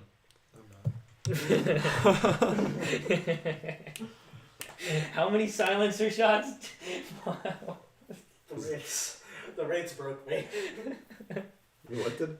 I picked up Entire unit of rates. one silencer squad picked up a whole unit of wraiths. Now I had all the buffs on it. How many rates was it? It was a 5-man unit of wraiths. That's actually, I feel like that's average. It is, but Okay, I was gonna say like because full buffs is like strength 6, right? Yeah, Problem here it was isn't strength with 6, Sieg's AP 1. It's with Grey Knights, the Codex. You remember how I was saying they rest here in the video, and everyone was like, "Nick's, you're an idiot. You're just keep mad because you keep losing." You damn straight. Oh. But what makes them so powerful is they're incredibly mobile. They can get wherever they want on the board. They can get all sorts of angles on you. You have to constantly be trying to think about screening them out. They have special weapons all over the place, and I pretty much sit in the shooting tide, so it's all +1 damage on everything. Shooting tide is just so good. It's just ridiculously good. They can pump out mortal wounds when they want to. They have very natural secondaries, like While We Stand. Mm-hmm. And they obviously have a big brick of Terminators that you're stacking every buff on. Why wouldn't you have a big And burst of Terminators? Alright, you're going to take a lot of damage if you're anywhere near this. Mm-hmm. Plus, they hit crazy hard in melee, too, because you have the exploding 6s to hit and +1 attack. Yeah. No, I dig it. I'm a big fan of what granites can potentially do. Also a big fan of putting meltas on my armatures, which I'm doing right now. Thermal. Is it thermal lance? Or? I mean, like, literally, like, replace the heavy stubber with a melt gun. Oh, okay. It's 5 points. Is it really only 5 points? Yeah, it's only 5 points. Didn't it used to be 10? I mean, it's a 10-point melta gun, but it's a 5-point heavy stubber. Ah, okay. So, it used to be 10 points and the heavy stubber was 2. Yes. But now the heavy stubber went up 3 points, but the melta gun stayed the same, so I'm like, If I've got 10 points left in the night list, which is really not hard, might as well drop that. I can totally see it. I also have a secret plan here that I'm just going to tell the chat about. It involves this right here. I'm willing to bet Nick has forgot about Crushing Grip. Death Grip. I'm just willing to bet he's forgot that. I'm just going to, like, consolidate Ignite into something and just like, pick it up, squeeze it like a banana. As long as you declared it as a charge target. Yeah. But, like, you can just grab, like, characters and stuff with that. Oh, yeah. It's super nice. Try and grab the Gallows Dread. Mm-hmm. And he fights back. Hey, you just need to get that strength roll off and just start gripping some mortal wounds in there. That's actually a great way to deal with like some just like certain characters. Yeah. Can you imagine what they would do to a Harlequin? Oh, I mean, the true master. Oof. Ooh. That gets me excited right there. What do we got going on? What's your second favorite army to play? White Scar is obviously number 1. Sisters? Right now I would say Sisters. Sisters and White Scars are probably my top 2. I have a very soft spot for Imperium Soup and Guard. They're definitely up there. Tyranids will be in contention as soon as we get D. McCarran models. But it's got to be Scars and Sisters. I actually think I like playing Sisters more right now, but that may just be the Scars burnout. Not that I don't love Scars. I've just been playing a lot of Scars recently. Yeah. For good reason. They're a really fun, nice tactical army that I enjoy showing off. I have not reached that point with Necrons yet, but I am going to be testing out double Catan list in a couple weeks for Mr. Lyle. I'm very excited about that still. I cannot wait to play the Star Gods. The Star Gods. Alright, let me just see. Screamer Pink. Pink War. That's another game where Nick really should be playing. Oh, the Borderlands? Against the Trolley Star Gods. Isn't he though? Isn't he doing the system?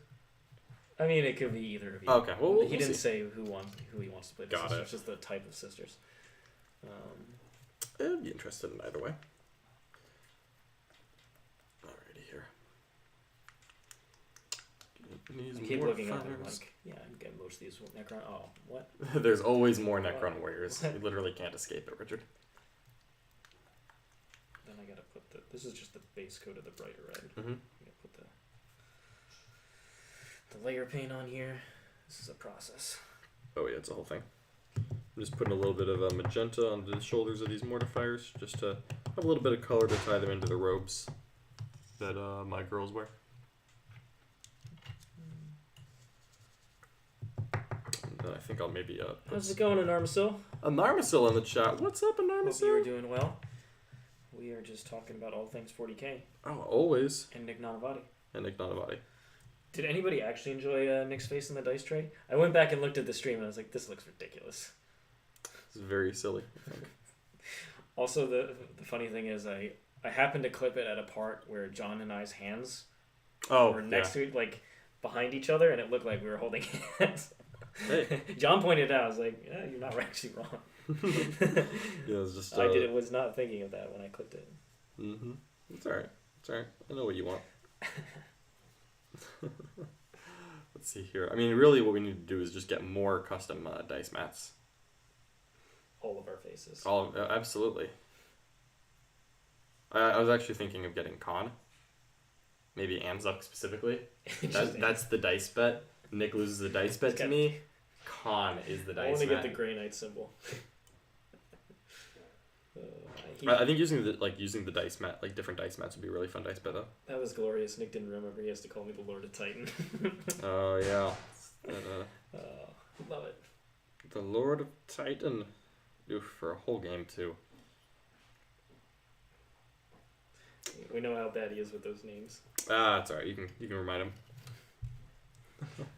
Who am I again? We all know you're the Lord of Titan. I have no interest in playing those Grey Knights. As much as I love Grey Knights, I've played so often against them. I just never really wanted to play with them, just because one of my regular practice partners before I moved here was a very good Grey Knights player. What's this about the dice tray? Everyone loved it? Yeah. Not even. But we're getting feedback. We're collecting feedback, and we're talking about how that could be a good thing for bets. Like maybe if you lose a dice bet against me, you have to get a Corsair or Khan dice mat for us to put down. Maybe Anzac. Okay, so everyone loved my face, and I think we should just leave it at that. Let's not overcomplicate. We didn't really. issue. We went back and looked. Didn't see any of those comments, honestly. No, you did. I even heard you from the kitchen. Siegs even said, "What is this? This is ridiculous." Which means people liked it because it was ridiculous. It really stands out when you look at the image and it's just the face. But it's like look at the. If I go back and look at the game, honestly, go back and look at the first tray, the second tray, and the third tray. These 3 different trays that game. My face, not just saying this because of my face, it flows the best with the way the stream looks. There's no glare on it. It just looks nice. You can't even see the actual tray. It just looks like it's there. It's interesting. I don't know what it is. Some science stuff. Science stuff must be the weather patterns. Must be the weather This patterns. is Mark science. Okay, we'll experiment around here. We'll see what we can do. Maybe relocate the dice tray to the middle alongside. We have to build a little thing there if we wanted to do that. Yeah. Because there's no easy place to station it. Yeah, but we might try to make that work though. Yeah. I think we could make it work. We're going to just keep playing around with it until we find a good solution. As one does. That was the first time we were using it, to be fair. Yeah, of course.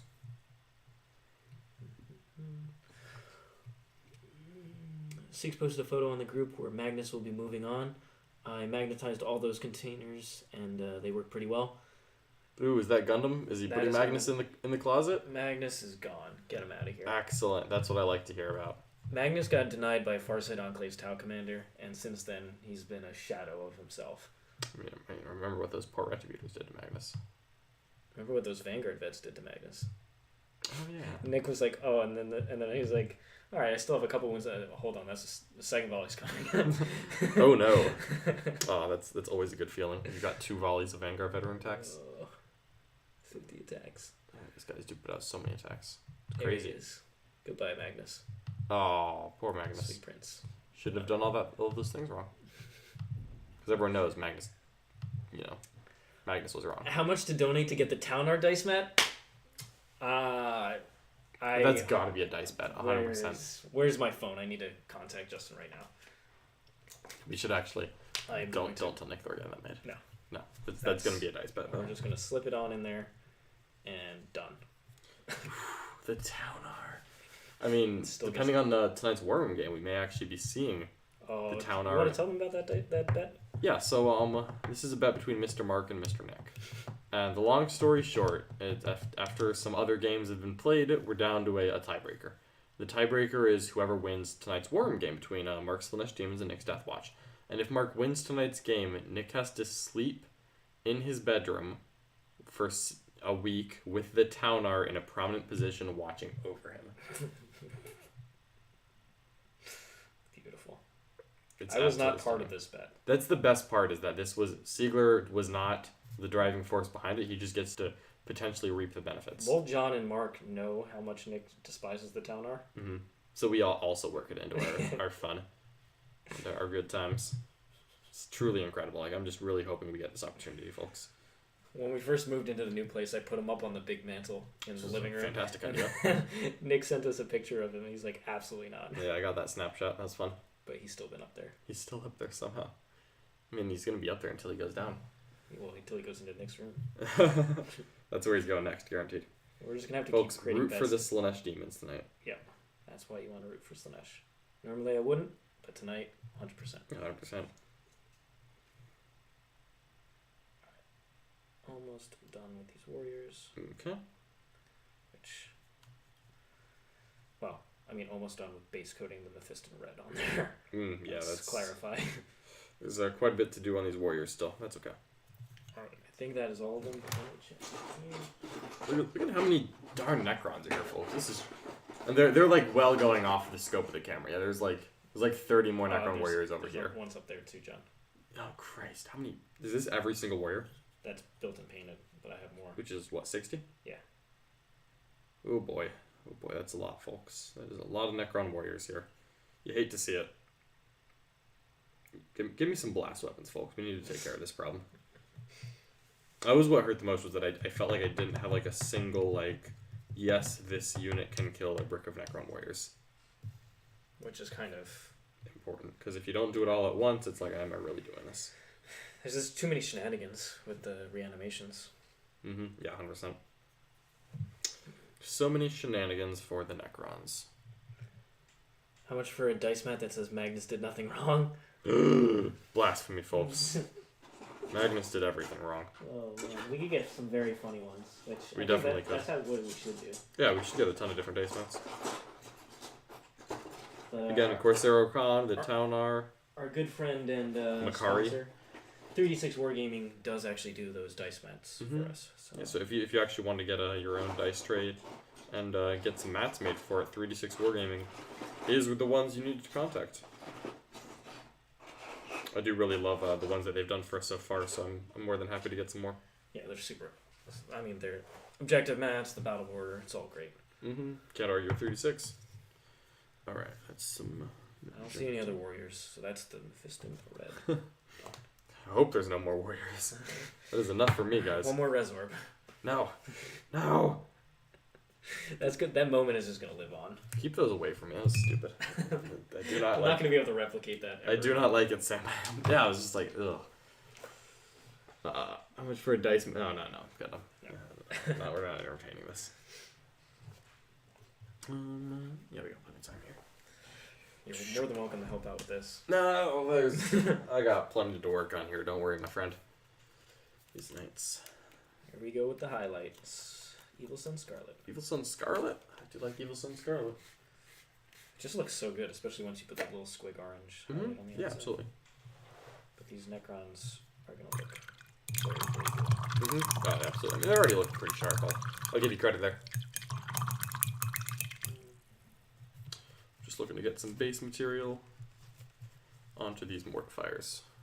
Because the base material always takes, I always give it a full day to dry. Just because while I really like the stuff I use, the diorama paint that I use, which is actually from Vallejo, they're thick mud, takes a long time to dry. Gundam, if you send us a reasonable design, we will do our best to get it done. Oh, what did they Justin, the Magnus did nothing wrong. If you can come up with a good design that we can send to Justin, we will try and get it. Yeah. And then, of course, we'll bring out Magnus for that game. And wrong things. Let them do wrong things. But I think we would have to put Magnus into, Space Wolves and Custodes. Oh. You know what? Request match time. Magnus versus Space Wolves. That's pretty fluffy. You can go with that. Get a Magnus, did nothing wrong. All right, Gundam, we can make something happen here. We can work with this. Magnus. Now the question is, obviously this is the makings of a mark. Has Magnus ever won on stream? Can't think of it. I don't think so. I think he's played 4 or 5 games. Magnus hasn't had a great track record for us, but if you wanted to, you could have Nick play the Space Wolves and Mark play Magnus. Just throwing out ideas here. I mean, Mark is a big fan of Magnus did nothing wrong. Mark does. Mark thinks Magnus did nothing wrong. He's like, no, yeah, Magnus is a good guy. I'm like, okay, let's pump the brakes there. Just, betrayed the Emperor, slaughtered innocent Custodes and Sisters of Silence. Magnus did a lot wrong. Opened a gigantic warp demon portal underneath Terra. Yeah, okay. You can think of a couple things here. Oh man, seeing Nick play Space Wolves would be pretty. I mean, Nick's already been working on the Space Wolves with his Sisters of Battle. It's actually not that far-fetched. Yeah, like he could try a pure It's version not like of that making list. play Tau. No, I mean, God forbid. I don't know if we can do that to him again. I don't know if his poor psyche could handle Remember it. when he actually shook on the Tau versus Tyranids game? I was gonna run him over, and now it's even worse. Oh, the Demon Karens are incredible. You know what? That's another sub-match. We can make it happen, folks. Seeing Siegler run the Demon Karen, or actually for you, maybe we let you have the Barbed Duels. Barbed Duels? Jormungandr Barbed Duels are actually super good. That's another thing I really want to work with. Any of that is going to be good against Tau. I think it's just generically good, actually. I don't even think you need the qualifier of against Tau. At which point I would say that my Knights are looking downright competitive. I think Knights could beat Tau. I mean, it's still very similar to 8th edition. Yeah. That matchup. Yeah. It's just... I'm just overconfident. Yeah. Shield drones aren't as offensive as they used to be. Yeah. The move blocking shield drones is still extremely annoying for Knights. Yeah, it absolutely is. It's, again, cough, need heroic intervention, please. And then trying to rely on melee, the full Overwatch is still going to do damage. When it shouldn't. Yeah. One of the reasons I actually like having a Knight Preceptor, as well as having the Moraxes, is that it lets the Armigers perform 6-inch heroic interventions.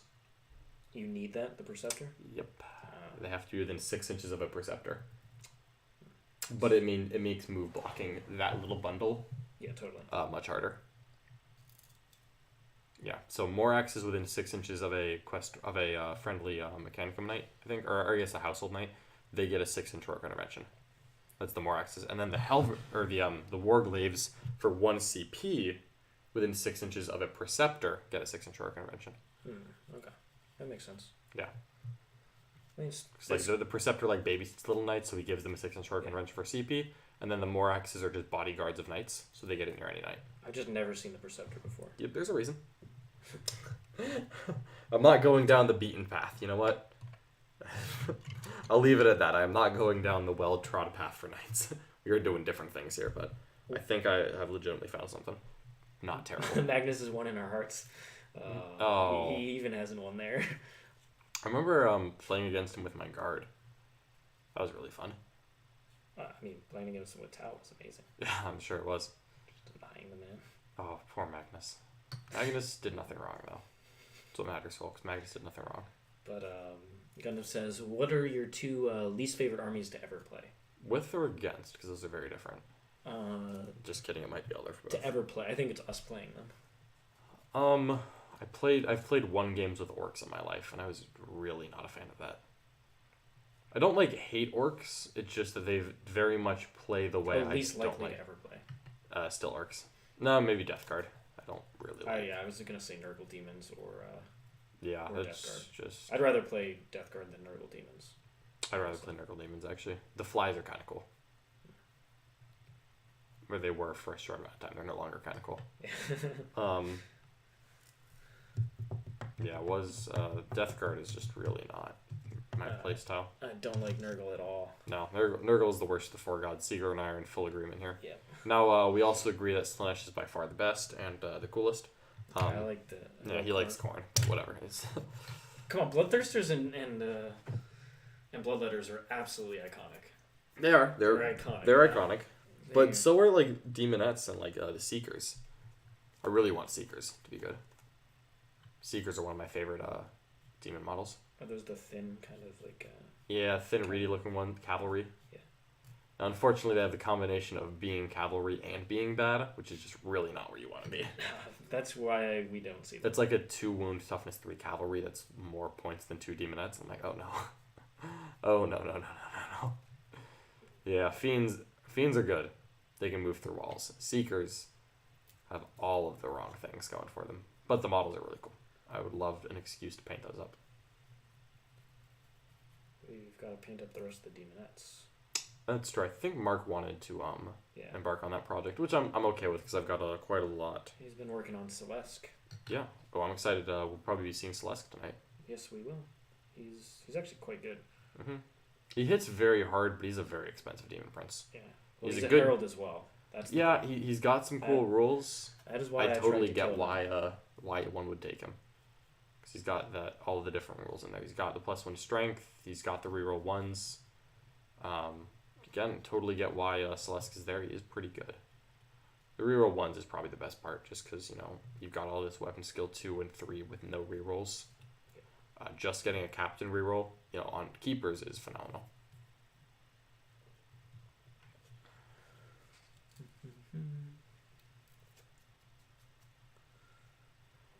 With Death Guard coming out, we might get to see Mortarion again as well. Oh, Magnus also lost the Apocalypse game. I didn't talk about that. Oh, of course. It's, how many times did he get killed? I think the Towner got him at least once. The Towner got him once. I think the Aberrants got him once. Yeah. I think we killed Magnus and Morty twice each. That sounds right. And then we got the Stompage twice, 2 or 3 times. Yeah. I just remember that one Aberrant squad walked through everything by itself. Yeah, there were like 3 models left. They just somehow kept going. Yep. So it's like, it's power level. Use 10 Fender Hammers, I guess. As long as we're here. That was pretty fun. I enjoyed that thoroughly. And maybe we'll have an Apocalypse game again sometime soon. Or a Crusade game. I want to do another or Crusade game theoretically. I want to do another little RT2 weekend like we did before.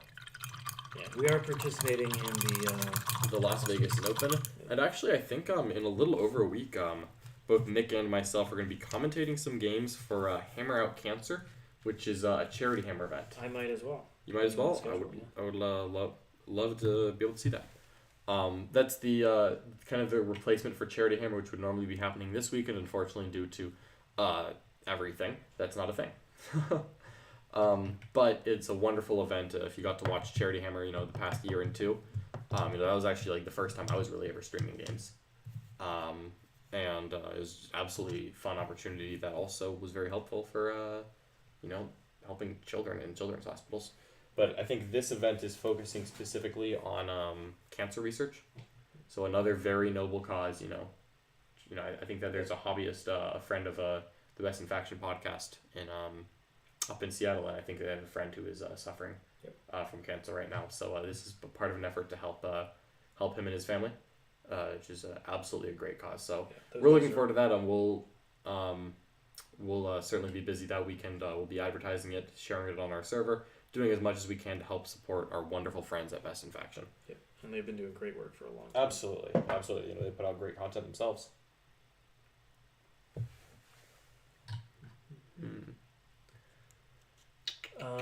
Let's see. Is there any hope for Pure Thousand Suns? Right now, I just think that they need... I don't think even the Mutal Vortex piece can help them. TK Pin is back. TK Pin, what did you miss? Paint the Mortifiers. We're working on Mortifiers, TK Pin. The problem with Thousand Suns is they just... I think it's the unit number. Yeah. They don't have enough. They have too many units that don't do enough. That are like downright terrible, to be clear. They have a similar problem to Tau. Mm-hmm. They have a handful of, playable to good units, and then a whole bunch that do nothing, but they really do need to do something. Yeah. They're like Tau that can take allies. Yeah. Like I could legitimately conceive of a good 1,000 points of Tau. Yeah. It's just so hard to make it a full 2,000 point list without putting unit options in that are just strictly worse. Yep. Thousand Suns definitely suffer from that, I think. Alright. Morts, TK Pin. Can't stop the Morts. You just compare them to Death Guard. Death Guard have more of their special units viable and useful. That's a big thing. Thousand Suns have better characters, but getting a pure army, with just characters is... Well, that was the funny thing. Death Guard's worst part is their characters. Yeah, it is. I think it actually is. Most of their buffs are spread. Mm-hmm. Yeah, it's because you have to take... I mean, Death Guard have good characters, but their characters are buff characters, not standalone. Yeah. Thousand Suns are good standalone characters that provide some buffs. Very different dynamic between the two factions. Which I am in favor of, different Heretic Legions having very different play styles. That is certainly healthy.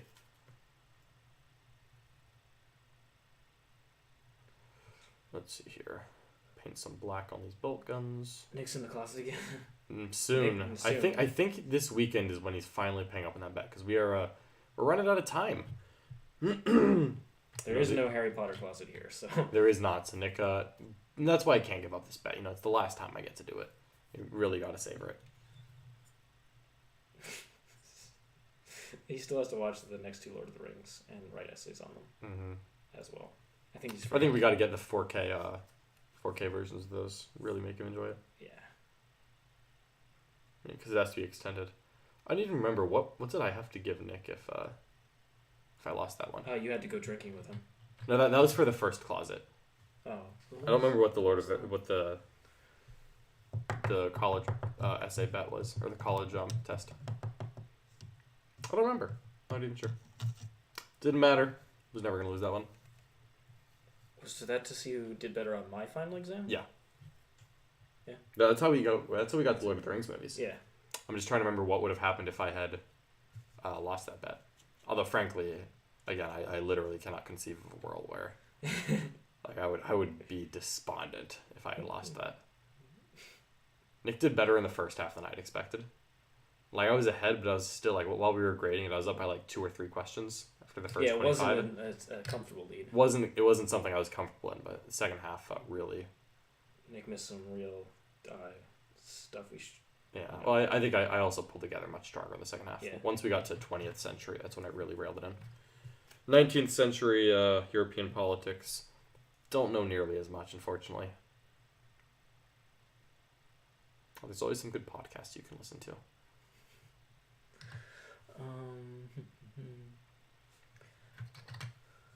I much prefer history podcasts to actually doing the research, because I like to paint while I do it. Just history, 40K podcasts, done. History and 40K podcasts are basically the two podcasts I listen to. I'm not quite enough of a white girl to listen to murder, true crime podcasts. I could see Nick doing it, though. Yeah. No, I don't think Nick's much of a podcast guy. No. Can't stop the morts. Oh, man. I'm just so excited to get this on the table. I've been hyping up the Mortifiers for so long. And I've played 2 games with them so far, and they're so much fun. I also played against them. That game was also fun. Those darn Mortifiers. Which game was that? I played, that was at a tournament. Okay. I played against Mr. TK Penny. Oh, And, I did get to play against Mr. Tim. With the white scars? With the white scars. It was a very, that was a clinic in white scars not letting my opponent play the game. White scars just did white scars things. It was another one of those missions where you hold objectives at a command phase, and I infiltrated onto them and then ran off of them onto objectives. And sisters are fast when they're charging, but they're slow when they're not charging.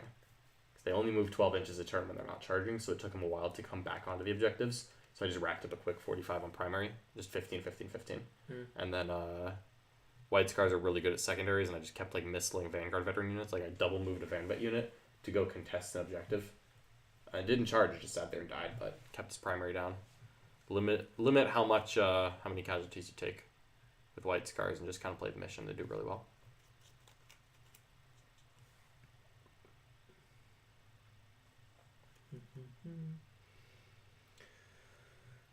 You were telling you what you missed. I think I missed your answer, Siegs, but what is your current favorite army after Necrons? That is, I like playing Blood Angels, but if I got more opportunities to play Grey Knights, it'd probably be them. Mm-hmm. I just get to play Blood Angels more since they're a bit more popular. Yeah. And they had a recent supplement, of course. Of course, so, you got to show off those. So, but I really enjoy the. Yeah, you got a couple different Grey Knights. kind of off-brand Marine armies you like. I'm really excited to see Nick get this Deathwatch army up and running. Hey, Mark is here. Mr. Mark Perry will be joining us on the paint stream in just a minute. Perry. The one, the only. He'll be in the war room in just an hour or two, showing off his Slanesh demons, playing against Mr. Nick Nanavati. And his Deathwatch. And his Deathwatch. Right now we're using my Space Marines for the Deathwatch army, but very soon... Combination of armor. Yeah, combination of different Marines. But we're hoping to get a uniquely painted Deathwatch army up and running soon. Yeah, hopefully when Heavy Intercessors also come out. It's been a long time coming. Yeah, seriously, you would expect that to happen sometime soon.